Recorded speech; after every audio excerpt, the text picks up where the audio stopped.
Hi guys, I welcome you all to Learn with Diamond Door. I hope that you all are well.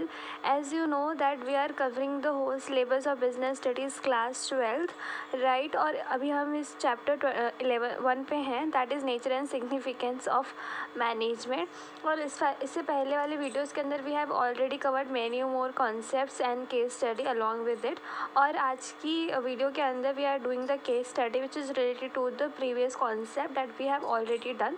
ठीक है, अगर आपने अभी तक वीडियोस नहीं देखी है तो मैं आपको हाईली रिकमेंड करूँगी कि प्लीज़ एक बार आप वीडियो देख लीजिए, क्योंकि उन्हीं वीडियोस के बेसिस पे हम आगे की वीडियोस बनाते हैं। जैसे कि अगर पिछला जो कंसेप्ट होता है उससे रिलेटेड नेक्स्ट वीडियो के अंदर केस स्टडी आती है, राइट। और आपको कुछ भी समझ में नहीं आता तो आपको सिर्फ एक काम करना है, आपको कमेंट लिखना है नीचे, राइट। मैं पूरी कोशिश करूँगी दैट आपके डाउट जो है वो सॉल्व हो जाए एट द अर्लीस्ट। और आपके पास कोई सजेशन है फॉर इम्प्रूवमेंट तो आप वो भी दे सकते हैं, right. So let's start with the first case study, that is A.R. Rahman is the first Indian to win the Oscar award for his composition Jai Ho. His composition of music is unique as he has used the singing notes in a manner that is entirely his own interpretation. Like A.R. Rahman, Mr. Sujan, General Manager in Star Ltd, uses his knowledge of management in a unique manner. All the employees working under his guidance are happy and satisfied because of his good behavior. He every day enjoy rewards, appreciate the employee for coming office on time, performing their assigned task with the best of their capability. Moreover, Mr. Sujan treats all his employees as fairly as possible. He does not discriminate his employees on the basis of the sex, religion, caste, belief etcetera, right. तो ये हमारी पूरी case study है, ठीक है, जिसमें आपको समझ में आ गया होगा कि इन्होंने किस चीज़ की बात करी है। और आपको बोला है इसमें नेचर ऑफ मैनेजमेंट बताना है आपको, nature of the management. As you remember पिछली वीडियो में हमने 3 टाइप ऑफ नेचर पढ़े थे, that is art, science and profession.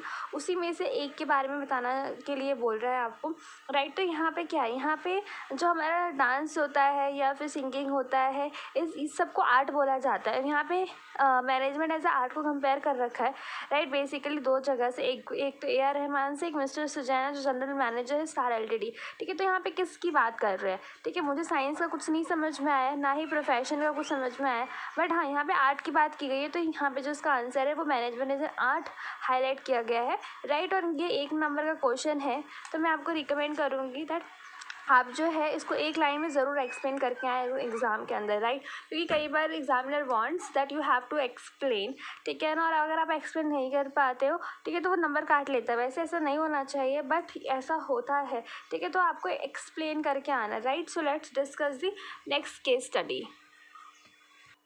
Hema is one of the most successful managers of her company, Cove Ltd. She uses her creativity and initiative in handling challenging situations at work. The knowledge gained by her during her student days at a renowned management institute, as well as through her observation and experience over the years, is applied by Hema in a skillful manner in the context of the realities of such given situation. She often reads books and other literature in various fields of the management to keep her knowledge updated. Right. तो ये आपकी पूरी case study, I hope कि आपको समझ में आ गया होगा, ठीक है, कि बहुत ही नॉर्मल सी लैंग्वेज में भी लिखा हुआ है। और क्या लिखा हुआ है दैट हेमा जो है वो बहुत सक्सेसफुल है, क्योंकि उसने जो अपने मैनेजमेंट इंस्टीट्यूट से जो नॉलेज ली है या ऑब्जर्वेशन से या एक्सपीरियंस, उसको बहुत अच्छे से यूज़ करती, बहुत अच्छे से उस कॉन्टेक्स्ट को समझा है, ठीक है ना। हर सिचुएशन को कॉन्टेक्स्ट को समझती है, फिर उसके बाद अप्लाई करती है, राइट। यहाँ पे 2 क्वेश्चन पूछा गया। The first is that as an aspect of the nature of the management is being updated in the given description. तो आपको जो भी नेचर समझ में आ रहा है ना कि कौन से नेचर की बात की गई है, वो आपको यहाँ पे बताना है। और दूसरा क्या करना है, आपको 3 फीचर बताने हैं ऑफ दैट आस्पेक्ट। तो इस केस के अंदर आपको उसके 3 फीचर्स और कॉन्सेप्ट बताना है। और ये 4 नंबर का ही, ये देख लीजिए 2017 में आया हुआ है, CBSE का क्वेश्चन है, ठीक है। तो इस तरह से आपके क्वेश्चंस आने के चांसेस हैं from the nature of the management topic से, राइट। तो आप बताइए इसके अंदर कौन सा नेचर लग रहा है।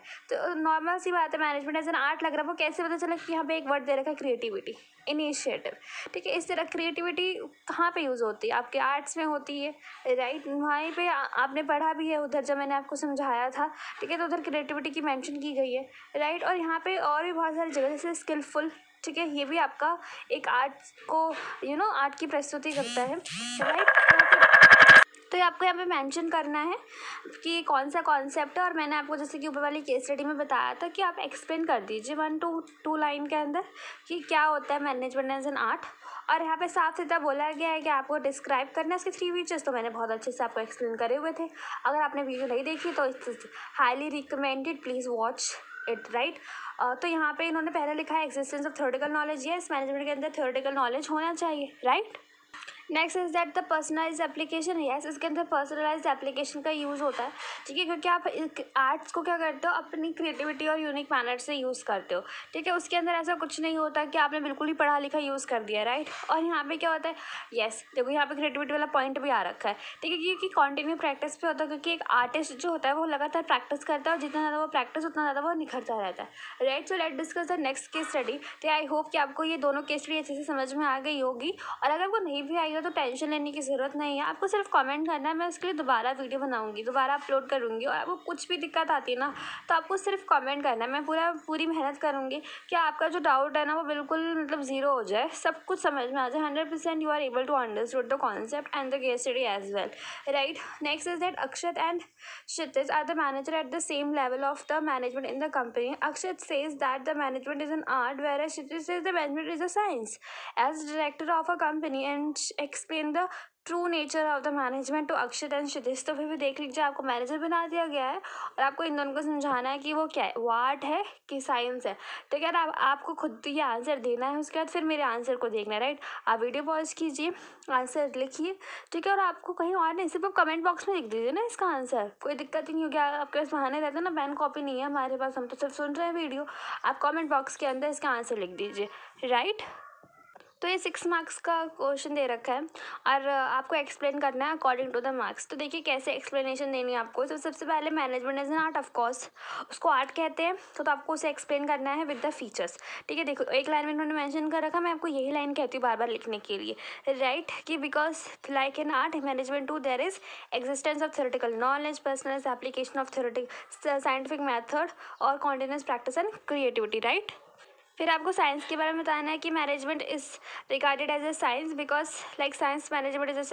तो जो भी मैंने साइंस के आपको 3 उसके फीचर्स बताए थे ना, वही आपको लिख देने हैं, ठीक है। अगर आप इस फॉर्म में लिखते हैं ना, पॉइंटर की फॉर्म में, तो बहुत अच्छा रहता है, ठीक है। लेकिन आप ऐसे फॉर्म में लिखते हैं तो थोड़ा चांसेस है कि टीचर ना पढ़े, क्योंकि ये बिल्कुल ही एब्सेंट मैनर हो जाता है। तो मैं आपको बोलूँगी क्योंकि 3 पॉइंट है तो आप इसको पॉइंट बना के लिख दीजिए। इन्होंने देखिए वही लिखा है, systematic body of knowledge, theories principle that derive from the explanation दे रखी है।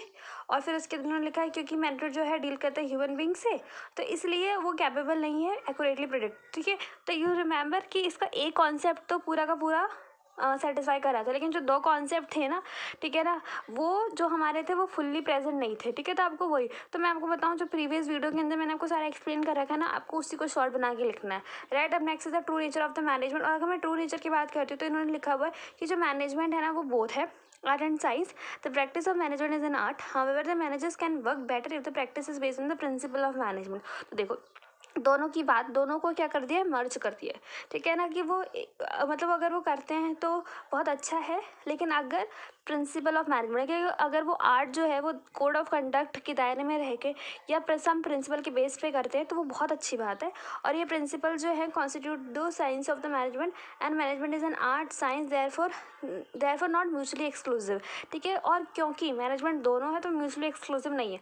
अब म्यूचुअली एक्सक्लूसिव का आपको पता होगा मीनिंग, अगर आपने मैथ्स वगैरह कभी पढ़ी है उसके अंदर प्रोबेबिलिटी के अंदर आता है म्यूचुअली एक्सक्लूसिव कि एक के होने से दूसरा ना होना, बट यहाँ पे ऐसा नहीं है, दोनों ही चीज़ें प्रेजेंट है मैनेजमेंट के अंदर, इसलिए क्या है कॉम्प्लीमेंट्री है, मतलब दोनों ही साथ लेके चलते हैं, right. So that's all for today's video.